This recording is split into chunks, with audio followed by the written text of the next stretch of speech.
Buenas tardes a todos, bienvenidos nuevamente a esta transmisión en vivo, deseándoles que tengan una excelente tarde y que el Señor esté siempre con ustedes.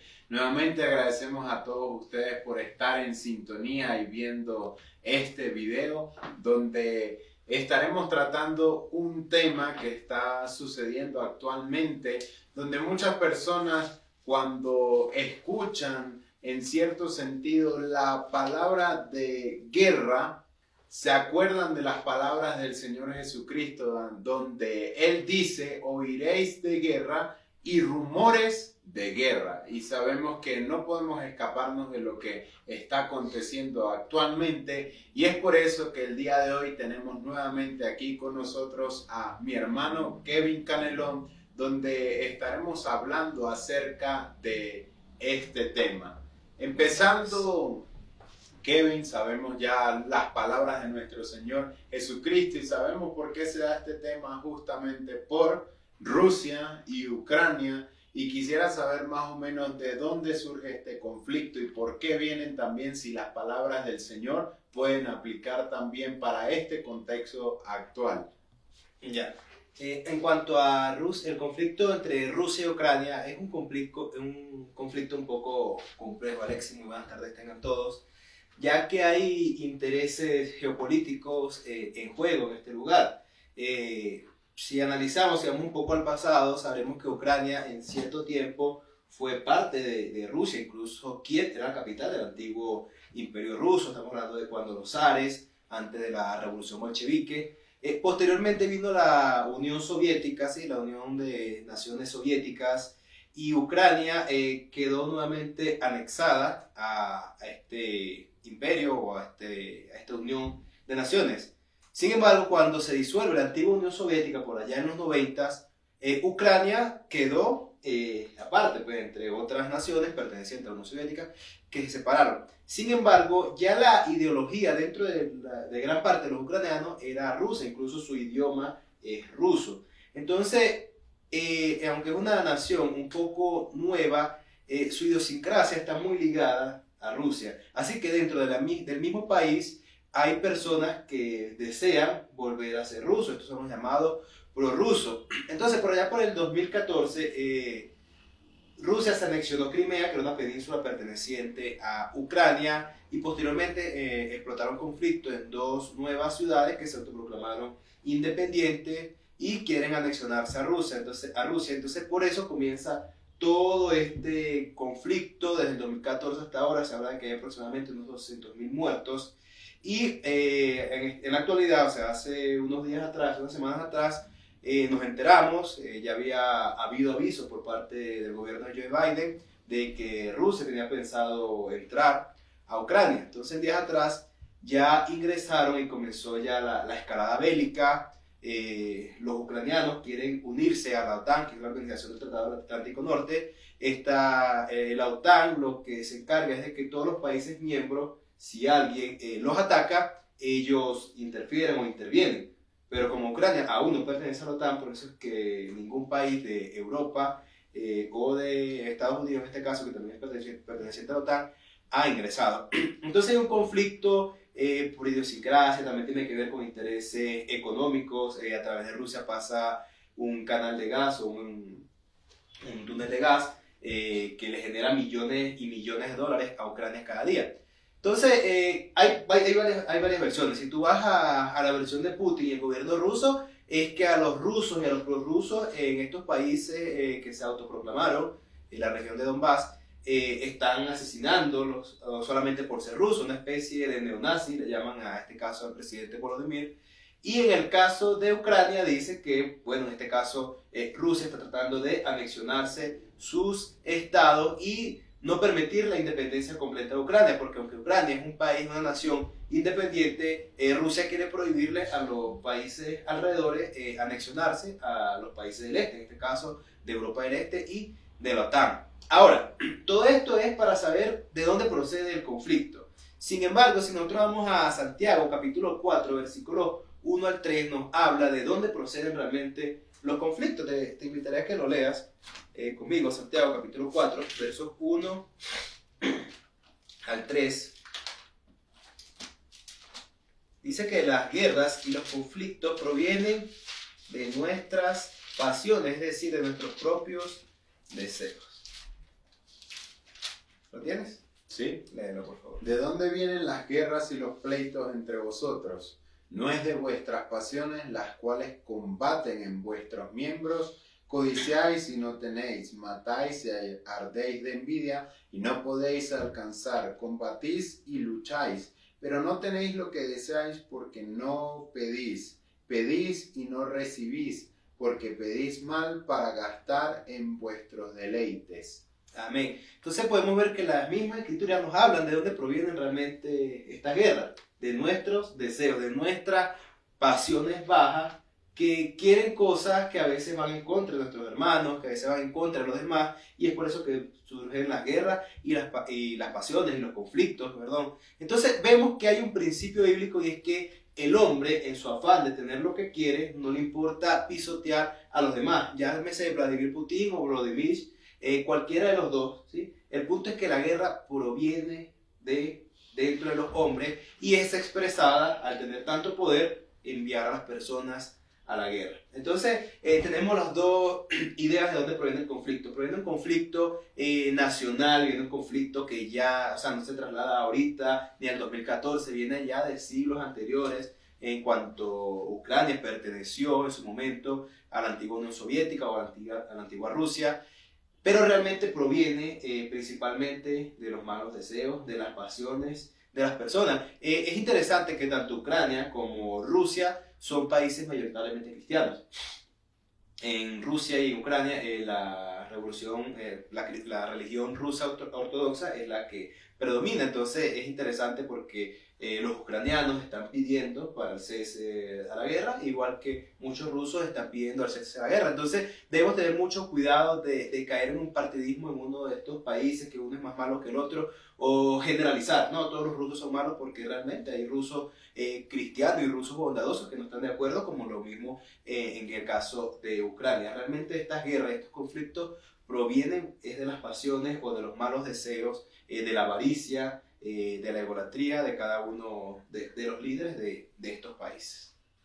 Ok, Kevin, teniendo en cuenta un poco de dónde surgen los conflictos, sabemos claramente que Santiago nos está diciendo en el capítulo 4 que por lo general pudiéramos decir que entonces este es un conflicto interno en su mayoría, ¿cierto? Porque sabemos que el hombre desea, que el hombre no le importa alcanzar riqueza, se humilla a otro.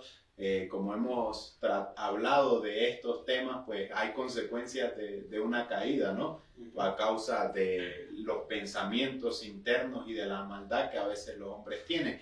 Pero aparte de esto y de que sabemos de que puede ser un conflicto tanto interno como externo, ¿qué me dices acerca de la pandemia, de las enfermedades, volcanes, terremotos, sismos, tsunamis, todo eso que está ocurriendo actualmente, y ahora las señales de una guerra entre la OTAN y Rusia, las alertas de estas guerras que están ocurriendo actualmente? Sabemos que has dicho que esto es un conflicto interno, pero la mayoría cuando empieza a escuchar de todo esto no se preguntan, pero la Biblia no habla de esto, la Biblia no habla de esto como si fueran unas señales antes del fin, especialmente enfermedades, y más ahora las personas les recuerdan las palabras del Señor Jesús cuando dicen que vamos a escuchar de guerra. Ahora explícame más un poco de esto. ¿La Biblia no habla de lo que está pasando actualmente?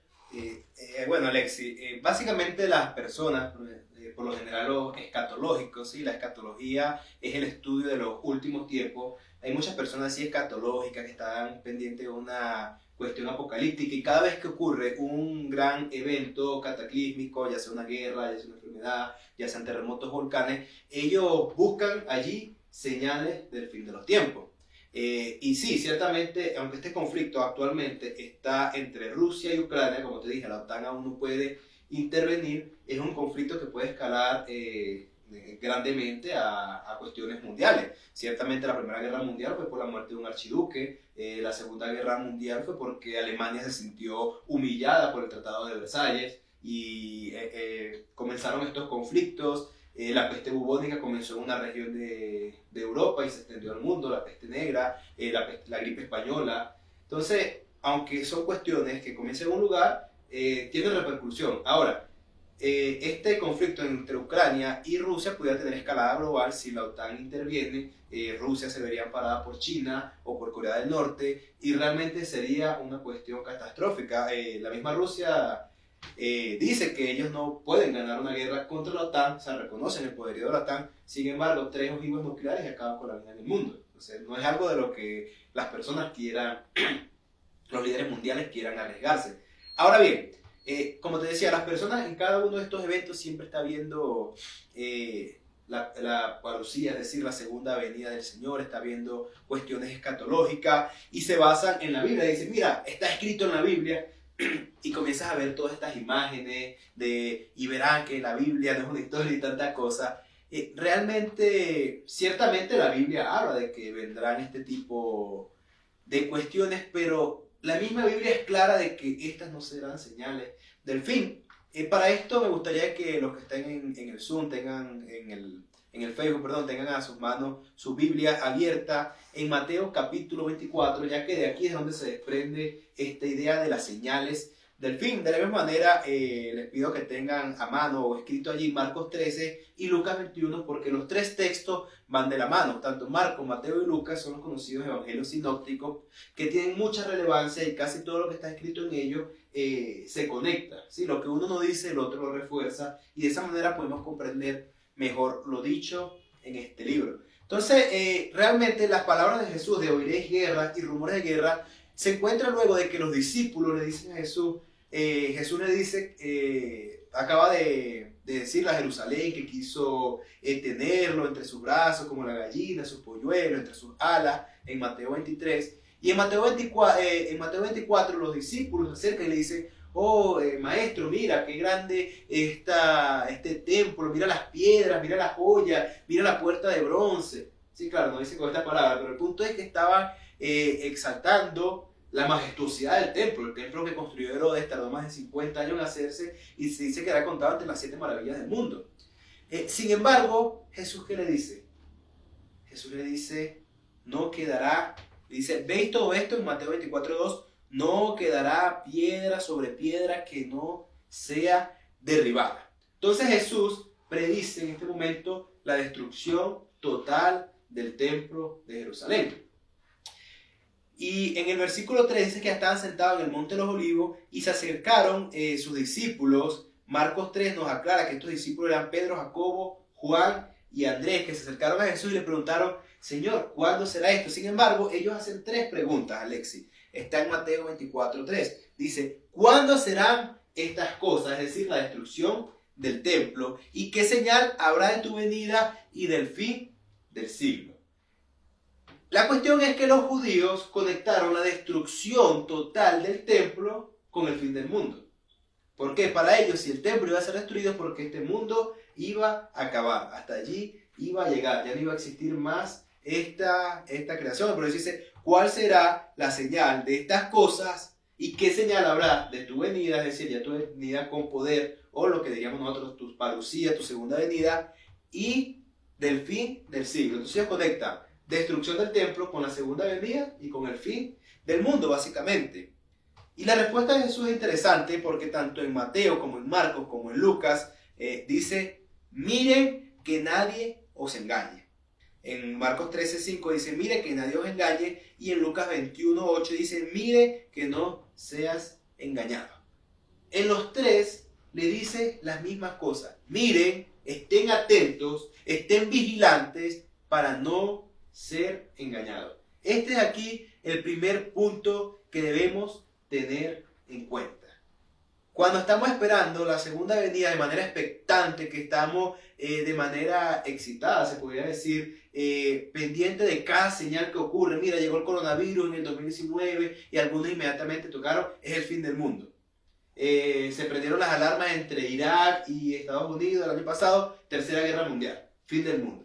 Entonces Jesús le dice primeramente, miren que nadie los engañe. Hay muchas personas que se aprovechan de estas supuestas señales para hacer mercadería del evangelio. Nada más el año pasado en Colombia, un supuesto predicador encerró a toda su congregación en un lugar, les dijo, mira, Cristo viene tal fecha, o sea, con fecha y hora. Así que vendan todas sus posesiones y la gente vendió todas las cosas y se las dio al supuesto pastor y se quedaron encerrados esperando la venida de Cristo. Después de 3 días salieron y no había acabado el mundo y el pastor se había ido con todo el dinero. Entonces, miren que no sean engañados. Eso es lo primero que debemos tener en cuenta, no ser engañados. Y aquí es donde viene, porque vendrán muchos en mi nombre diciendo yo soy el Cristo y a muchos engañarán. Y oiréis de guerras y rumores de guerra. Miren que no se turben, miren que no se asusten, miren que no se alarmen. También está en Marcos 13:7 y en Mateo, Mateo 24:6. Miren que no se turben porque es necesario que todo esto acontezca, pero aún no es el fin. Aún no es el fin. Porque se levantarán nación contra nación y reino contra reino y habrá pestes y hambres y terremotos en diferentes lugares y todo esto será principios de dolores. Entonces los textos donde realmente encontramos esto de guerras y rumores de guerra, de pestes, de hambrunas, está en Mateo 24, 6 y 7, también está en Marcos 13, 6 y 7, pero en ambos dice lo mismo. No se alarmen o sea, no sean engañados ni se alarmen. Vendrán todas estas cosas, pero no es el fin. Simplemente son principios de dolores y esto es una referencia a la mujer cuando tiene dolores de parto. Es decir, cuando mi esposa estaba a punto de dar a luz, los dolores de parto llegaron como 10 días antes y fueron dolores fuertes y todos esos días, pero no era el parto. De la misma manera, Jesús dice, mire, va a ocurrir todo esto, pero no es el fin. Ahora bien, también debemos tener en cuenta que estas cuestiones van a estar respondiendo a una de las preguntas de los discípulos. Los discípulos hicieron 3 preguntas. ¿Qué señal habrá o cuándo ocurrirá esto? Es decir, la destrucción del templo. ¿Qué señal habrá de tu venida y del fin del mundo? ¿Cuándo ocurrirá la destrucción del templo, la segunda venida y el fin del mundo? El problema es que en Mateo 24 Jesús comienza a responder estas preguntas, pero no parece indicarnos dónde comienza una respuesta y dónde comienza la otra. Y otra cosa interesante, al leer también la escatología o la apocalíptica de la Biblia, los libros en que podemos encontrar apocalíptica, es decir, lenguaje apocalíptico, está en Ezequiel, Isaías, Jeremías, el mismo Apocalipsis, en este caso Mateo, Marcos y Lucas, aunque son evangelios, tienen extractos apocalípticos, Joel, Nahum, Habacuc, los profetas menores, hay bastante apocalíptica. Y una cuestión interesante que podemos ver de la apocalíptica, es decir, de las profecías, es que muchas veces son profecías de doble horizonte. Esto lo vimos en una ocasión en teología sistemática, y es que algunas profecías tienen su punto de inflexión, es decir, su cumplimiento en un tiempo, pero tienen su cumplimiento más profundo, más grande, en un tiempo más adelante.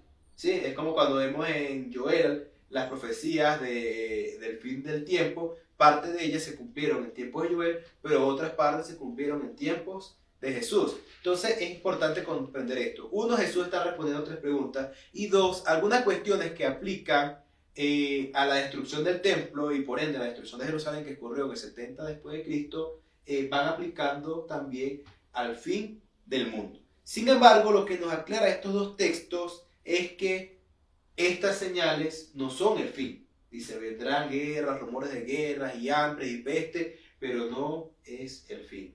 Solamente son, ¿cómo se dice? Principios de dolores. Luego el versículo 9 dice, entonces les entregarán a tribulación y los matarán y serán aborrecidos de toda la gente por causa de mi nombre. Muchos tropezarán entonces y se entregarán unos a otros y unos a otros se aborrecerán. Y muchos falsos profetas se levantarán y engañarán a muchos y por haberse multiplicado la maldad, el amor de muchos se enfriará. Mas el que persevere hasta el fin, este será salvo. Y vamos a ir viendo esto muy importante porque la tesis de Mateo 24 y 25 incluso se basa en Mateo 24, 13. Y el que persevere hasta el fin, ese será salvo y será predicado el evangelio del reino en todo el mundo para testimonio de las naciones y entonces vendrá el fin. Quizás una señal, según Mateo 24, más cierta, si es que se pudiera llamar señal, de que viene el fin del mundo es que el evangelio es predicado a todo el mundo. Sin embargo, esta señal es muy difícil que podamos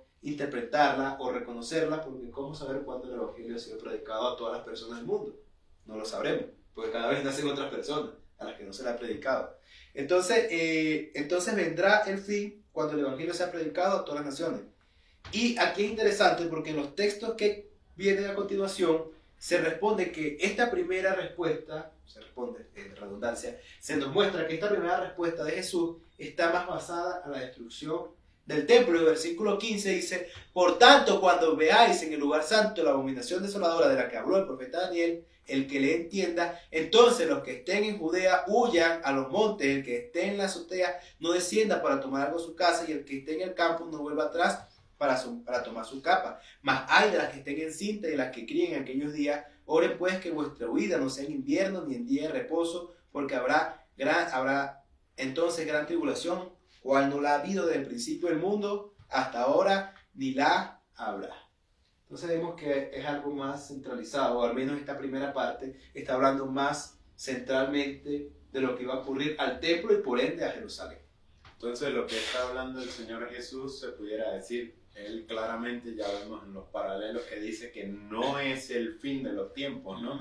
Todo esto vendría a ser como una antesala, una pequeña prueba a lo que pudiera venir, pero... El problema de verlo como antesala, antes de que continúes, es que Primera Guerra Mundial, muchas personas vieron una antesala. Segunda Guerra Mundial, muchas personas vieron una antesala. La Guerra Fría, la Guerra de Vietnam, muchas personas vieron antesalas. La peste negra, la peste bubónica, las guerras que hubo antes, en la Edad Media, las cruzadas, las guerras con los musulmanes. O sea, ha habido guerra y todo el mundo, durante todas las épocas, ha visto señales del fin. ¿Y qué ha pasado? No ha habido el fin. Entonces, hay que tener mucho cuidado de ver señales en donde no las hay y estar a las expectativas de las señales. Y por eso te decía que la tesis de Mateo 24 está en Mateo 24:13. Claro, entonces, bueno, sabemos que guerras y todo, en todos los contextos, edades, eras, todos hemos presenciado las guerras y pestes, enfermedades, pero ahora aquí hay algo claro donde habla acerca de esta abominación desoladora que habla el profeta Daniel. ¿Puedes decirme qué es lo que significa o cuál es esta abominación desoladora? Ya, es importante comprender esto de la abominación desoladora porque algunos todavía están esperando una abominación desoladora en el presente. Y como te digo, si vemos como una profecía del horizonte, bueno, es una posibilidad. Pero realmente esta abominación desoladora va aplicada directamente a lo que ocurrió en Israel en el año 70, después de Cristo, cuando el general Tito destruyó Jerusalén, fue quemado y asediado el templo y se acabó el continuo sacrificio. Esta abominación desoladora realmente está en Daniel capítulo 9, versículos 26 y 27. Dice: y después de las 62 semanas se quitará de la vida el Mesías, mas no por sí. Y el pueblo de un príncipe que ha de venir destruirá la ciudad y el santuario, y su fin será con inundación, y hasta el fin de la guerra durarán las devastaciones. Y por otra semana confirmará el pacto con muchos. A la mitad de la semana hará cesar el sacrificio y la ofrenda. Después, con la muchedumbre de las abominaciones, vendrá el desolador hasta que venga la consumación, y lo que está determinado se derrame sobre el desolador. En Daniel 11:31 dice: se levantarán de su parte tropas que profanarán el santuario y la fortaleza, y quitarán el continuo sacrificio, y pondrán la abominación desoladora. Y 12:11 de Daniel dice: desde el tiempo que se ha quitado el continuo sacrificio hasta la abominación desoladora habrá 1290 días. Daniel nuevamente también es un libro apocalíptico, habla de 70 semanas, de 42 semanas, de 7 semanas. Realmente esto es numerología. El punto aquí es que la abominación desoladora tenía que ver con la invasión de Jerusalén, la invasión a la ciudad, la destrucción del templo, el cese de continuo sacrificio, cuando ya no iba a haber más sacrificio. Entonces en Marcos 13:14, en el mismo paralelo, nos dice: pero cuando veáis la abominación desoladora de que habló el profeta Daniel, puesta donde no debe estar, el que le entienda. Y Lucas capítulo 21 versículo 20 es mucho más específico que los anteriores evangelios. Pero cuando vieres a Jerusalén rodeada de ejércitos, sabed entonces que su destrucción ha llegado.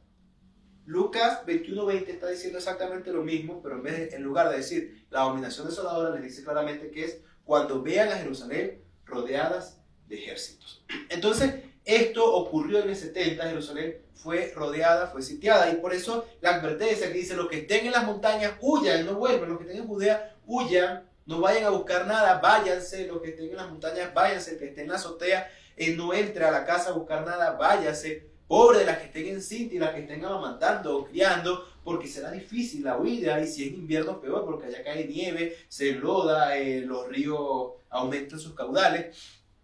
Entonces, la advertencia es algo regional. O sea, esta primera parte está refiriéndose a algo regional, por eso dice: los que estén en Judea huyan, los que estén en tal parte váyanse, y ojalá que no sea la huida en invierno ni en día de reposo. ¿Por qué en día de reposo? Recordemos que los fariseos tenían una ley estricta que en día de reposo solo se podía caminar 1000 pasos o un estadio. Así que si te tocaba huir, dabas 1000 pasos y hasta ahí llegaste, y ahí tenías que morirte. ¿Por qué? Porque muchos de los primeros cristianos judíos realmente seguían guardando la ley. Entonces aquí el punto es que la abominación desoladora está ligada a lo que ocurrió con el pueblo de Israel en el año 70, cuando el emperador Tito sitió la ciudad, y en poco tiempo la ciudad fue destruida hasta sus cimientos y el pueblo judío fue llevado cautivo. Entonces la abominación desoladora está más ligada a los eventos que ocurrieron allá en el año 70 después de Cristo, es decir, unos 40 años después de que Jesús profirió estas palabras. Ahora, Kevin, me estás hablando de algo regional, ¿cierto? La mayoría de las personas trata de Mateo 24 también tomarlo y forzarlo para su contexto. Pero si estamos hablando de algo regional, quiere decir que lo que estamos viendo aquí en Mateo 24, las palabras del Señor Jesús, no aplicarían entonces para nosotros, aplicarían nada más para el pueblo judío. O sea, estas señales serían nada más para el pueblo judío, o pudiera también aplicarse en algo para estos contextos actuales. Como dice el profe Yungan, sí y no.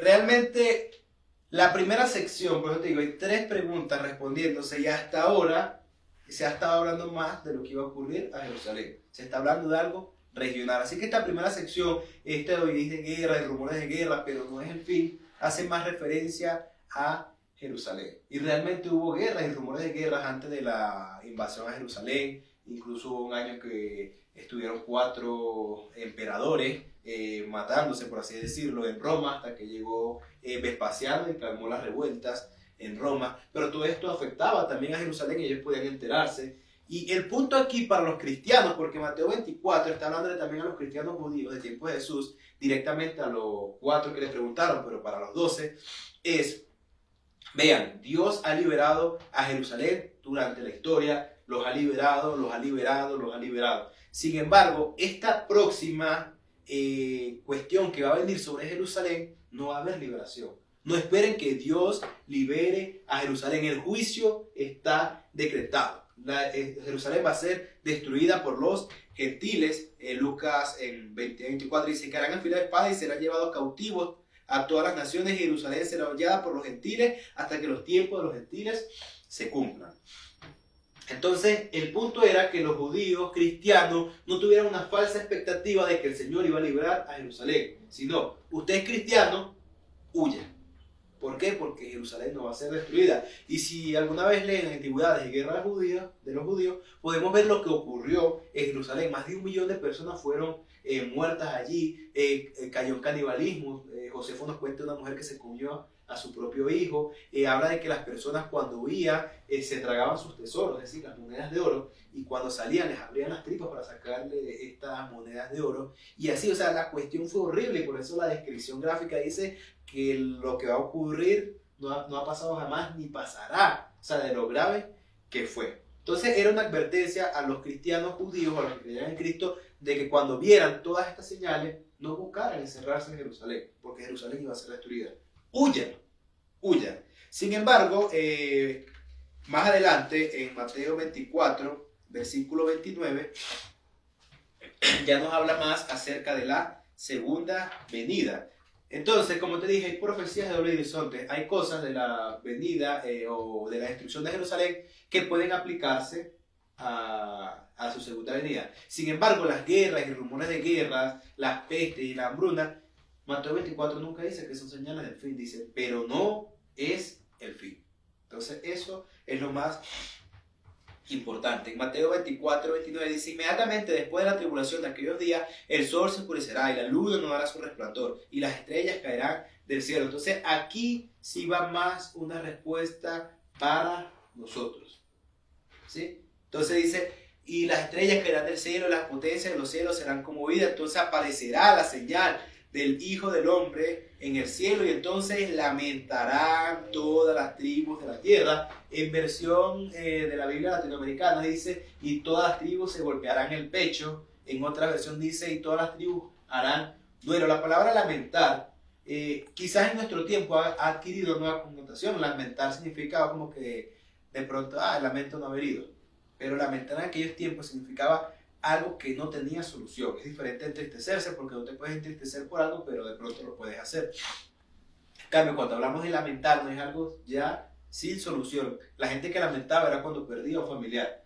Lamentaban por los muertos. Entonces cuando dice que todas las tribus de la tierra lamentarán, es porque cuando ya el Señor venga, ya vendrá en juicio.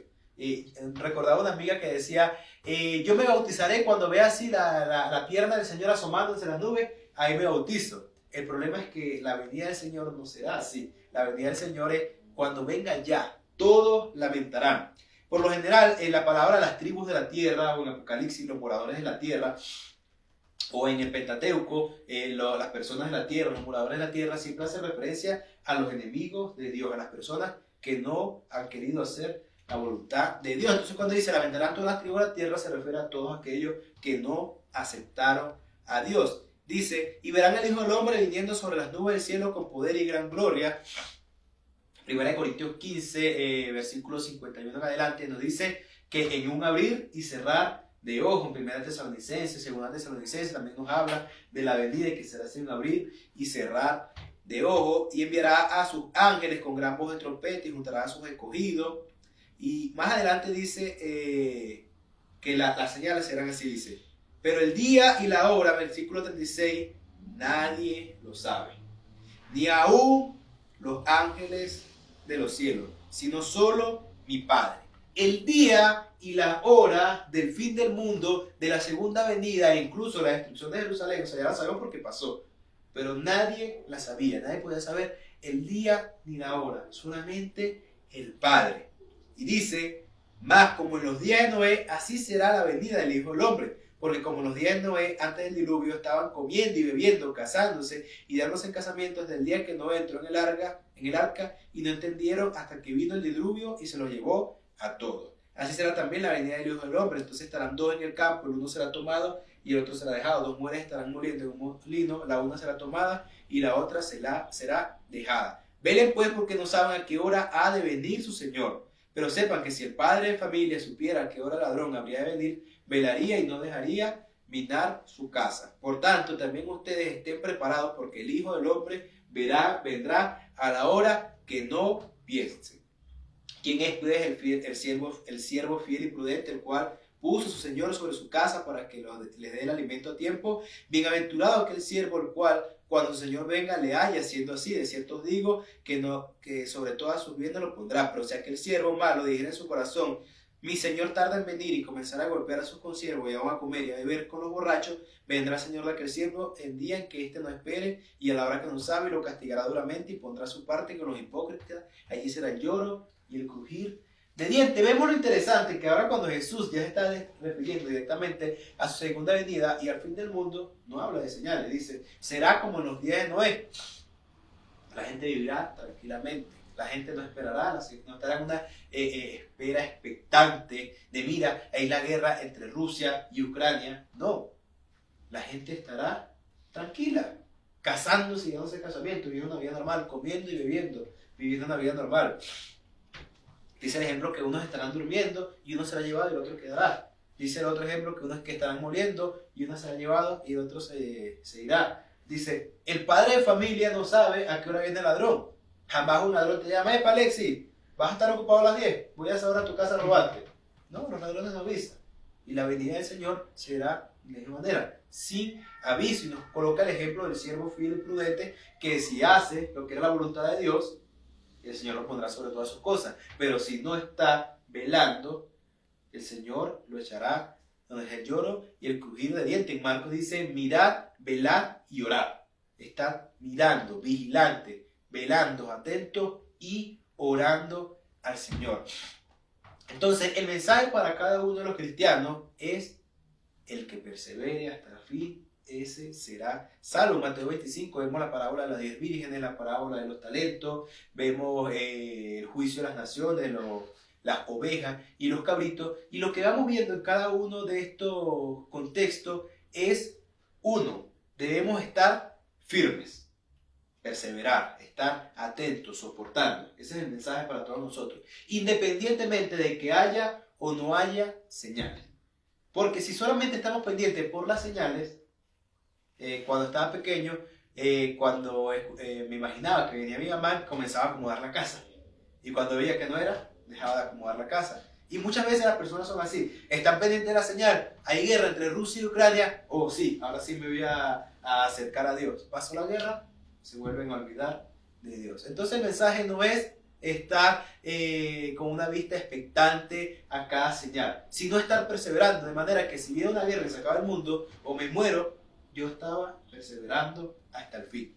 Y perseverar, hay que tener cuidado porque las parábolas de aquí nos muestran varias cosas. Perseverar no es simplemente no hacer lo malo, porque en la parábola de los talentos nos dice que el hombre que no hizo nada malo, solamente guardó el talento, fue juzgado. ¿Por qué? Una cosa es que no hizo lo malo, pero tampoco hizo lo bueno que debía hacer, recordando que el Señor nos preparó para buenas obras.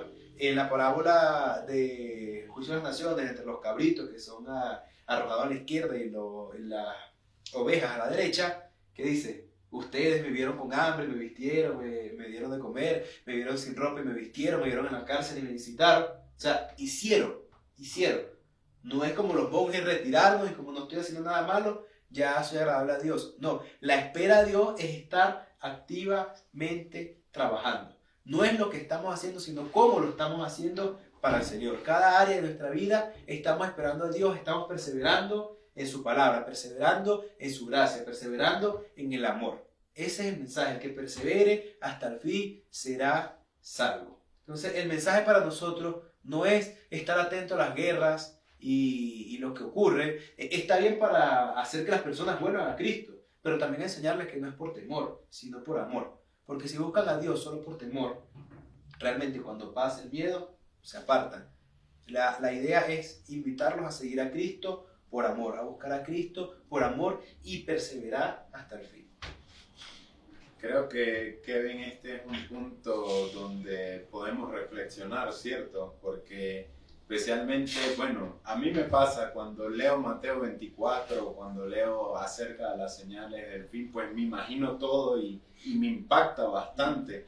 Y yo creo que es un momento en el que debemos reflexionar tanto como cristianos y todas aquellas personas que están viendo esto y aún no han conocido de Dios ni lo han buscado. Llegará un momento en nuestras vidas, un momento cuando de verdad el Señor aparezca, como lo ha dicho Kevin. Un ladrón no te avisa cuando va a venir, simplemente aparece y va a robar. Igualmente así será la venida del Señor, Él va a aparecer y nadie se va a dar cuenta. Y creo que en ese momento, así como tenía el mal concepto tu amiga, no va a haber oportunidad de bautizarse, no va a haber oportunidad de buscar de Dios, porque anteriormente ya Dios nos ha dado la oportunidad. El hecho de que estemos aquí, de que las personas estén escuchando, es una oportunidad que Dios te está dando para que puedas conocerle un poco más, para que escuches más de Él, porque llegará el momento donde Él vendrá y ya no hay vuelta atrás, ya no va a haber la oportunidad de que puedas buscarle, de que puedas arrepentirte. Es por eso que dice ahí que todas las tribus se lamentarán, porque ya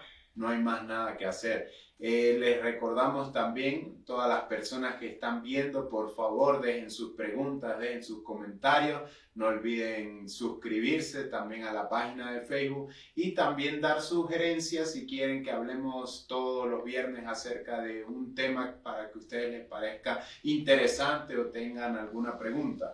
Ahora, Kevin, una pregunta más en cuanto a, sabemos que ya nos has aclarado que muchas de estas señales son para los judíos y también se pueden aplicar en el caso de la venida del Hijo del Hombre. Pero, entonces, ¿para qué fueron escritas estas señales? Realmente date cuenta que la pregunta, ¿Cuándo serán estas cosas? No fue respondida, porque el Señor le dice, nadie sabe la hora, solamente el Padre. Entonces Jesús le respondió el cuándo. ¿Qué señal habrá en tu venida? Primero dice, no se han engañado, porque no habrá señales. O sea, y precisamente Mateo 24 ya más adelante dice, como en los días de Noé, como el ladrón en la noche. Y esta idea del ladrón en la noche la podemos encontrar en 1 Tesalonicenses 5, en 2 Pedro 3, en Apocalipsis 3. Nos habla de esta venida de Jesús como ladrón en la noche. Hechos 1 y Apocalipsis 1 dice que todo ojo lo verá, igual 1 Corintios 15 y 1 Tesalonicenses 5.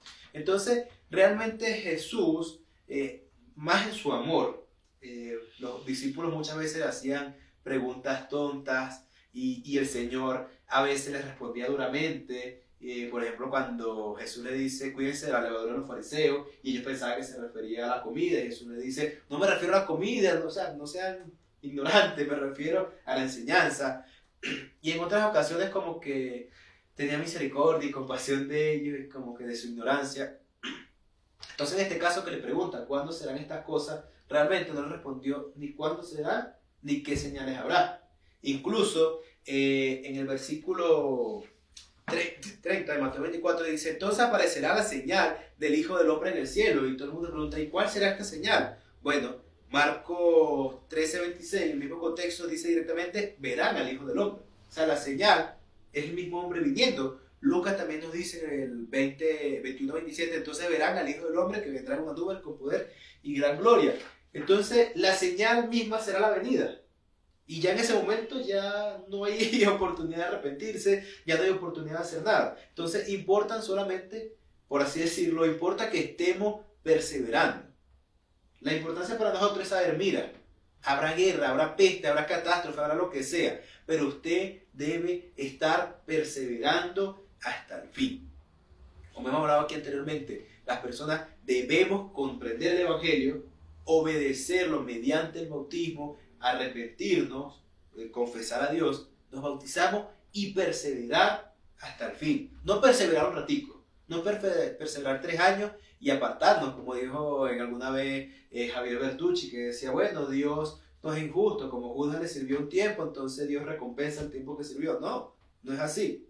Dios va a recompensarte si perseveras hasta el fin. Entonces, si has conocido y tienes a Cristo en tu corazón, lo has aceptado como tu Salvador y has sido bautizado bíblicamente, como nos dice en Hechos 2, capítulo 38 y en otros pasajes, y estás perseverando, estás en los caminos, el mensaje es persevera hasta el fin. Y si por casualidad de la vida te has apartado de su redil, te has salido de su camino, te recuerdo que hay una esperanza de que vuelvas a Él. De que no esperes las señales, de que no esperes el temor latente, sino que en este momento, en esta misma hora, estés perseverando, estés buscando a Dios, estés entregando a Él tus cargas y te arrepientas de tus pecados y vuelvas a aquel que es tu Dios y Salvador, Jesucristo. Amén. Kevin, por último, sé que hay una gran responsabilidad tanto para las personas que no han escuchado a Dios de conocer a Dios, pero también para finalizar esta parte donde las palabras del Señor Jesús dan intriga a las personas en el mundo, pero hay muchos cristianos que también no tenían muy en claro estas palabras del Señor. Ahora, para finalizar, creo que nos ha quedado claro todo lo que el Señor Jesús quiso decir, para quiénes eran estas señales y qué deberíamos hacer los cristianos en estos tiempos, cuál es nuestro deber y qué es lo que debemos hacer en tiempos de pandemia, en tiempos de rumores de guerra, en todo lo que estas supuestas señales la gente cree que son para los tiempos actuales. Los cristianos debemos estar firmes. No recuerdo ahorita si era Mateo o Lucas, que dice que con vuestra paciencia ganaremos nuestras almas. Entonces debemos estar perseverando, predicando la palabra del Señor, lo cual es un mandamiento en Mateo 28, y de predicar el Evangelio a todas las naciones. El que creyere y fuera bautizado será salvo. Predicando la palabra del Señor, edificándonos en ella, instruyéndonos en ella, orándole al Señor, siendo siervos de su palabra, recordando que no, la idea de los clérigos, del clero y de los laicos, o sea, de que solamente los líderes son los que trabajan por la iglesia y el resto de la iglesia simplemente es un mero asistente, No, la Biblia dice que todos somos ministros de un nuevo pacto. En 1 Pedro dice que somos un real sacerdocio, una nación santa llamada para anunciar las virtudes de Dios. Entonces, nuestra expectativa es, uno, reconocer, perseverar. Y perseverar, como te dije, no es hacer lo que hacen los monjes, lo que hicieron los monjes en la era monástica, retirarse al desierto y como no estoy haciendo nada malo, ya estoy haciendo lo bueno. No, es perseverar en acción. No hacer lo malo, pero también hacer lo bueno, porque el que sabe hacer el bien y no lo hace, ¿qué dice la Escritura? Le es pecado. Entonces, si sabemos hacer el bien, hagamos el bien, llevemos la palabra, trabajemos por el Señor y seamos cada día más entregados a Él. Ese es nuestro deber. Amén. Muchas gracias nuevamente, Kevin. Gracias a todas las personas, a todos los hermanos que están viendo este video. Les agradecemos por su tiempo y les deseamos en gran manera bendiciones y que todos estos temas que estamos tratando los viernes puedan llegar a sus corazones y también puedan compartir para otras personas que necesiten saber y escuchar de todos estos temas. Para finalizar, le vamos a pedir a nuestro hermano Kevin que nos dirijan una oración y de antemano, muchísimas gracias. Vamos a orar. Señor Padre eterno, Dios amado y celestial, Padre, agradecemos, Señor, tu bondad, Señor, tu amor, tu misericordia. Te pedimos, Señor, que, Padre, pongas en nuestros corazones, Padre, tu palabra, Señor. Nos ayudes a comprenderla, Padre. Nos ayudes a estar preparados y fortalecidos para enfrentar, Señor, las adversidades que vienen, Señor, y no apartarnos de tu camino, Señor. Te pedimos, Padre, por Rusia, Señor, por Ucrania, Señor, por el conflicto que está teniendo lugar, Padre. Te pedimos, Señor, que seas tú tocando los corazones de los líderes, Padre, y puedan llegar, Padre, a un acuerdo, Señor, en el que no se pierdan más vidas, Señor, vidas que algunas de ellas están sin ti, Señor, y que se están perdiendo, Señor, sin haberte conocido, Padre. Quédate con nosotros, Señor, bendícenos, Padre, y pon, Señor, en el corazón de los oyentes, Señor, de los que nos ven, Padre, ese deseo de perseverar, Señor. Y los que aún no han conocido de ti, Señor, y te quieren conocer, Padre, buscar en cada una de sus ciudades, Señor, en sus países, Padre, una iglesia, Señor, con una sana doctrina, Padre, que les sirva, Señor, y donde ellos puedan servirte a ti, Padre. Quédate con nosotros, Padre, en el nombre de Jesús. Amén. Amén.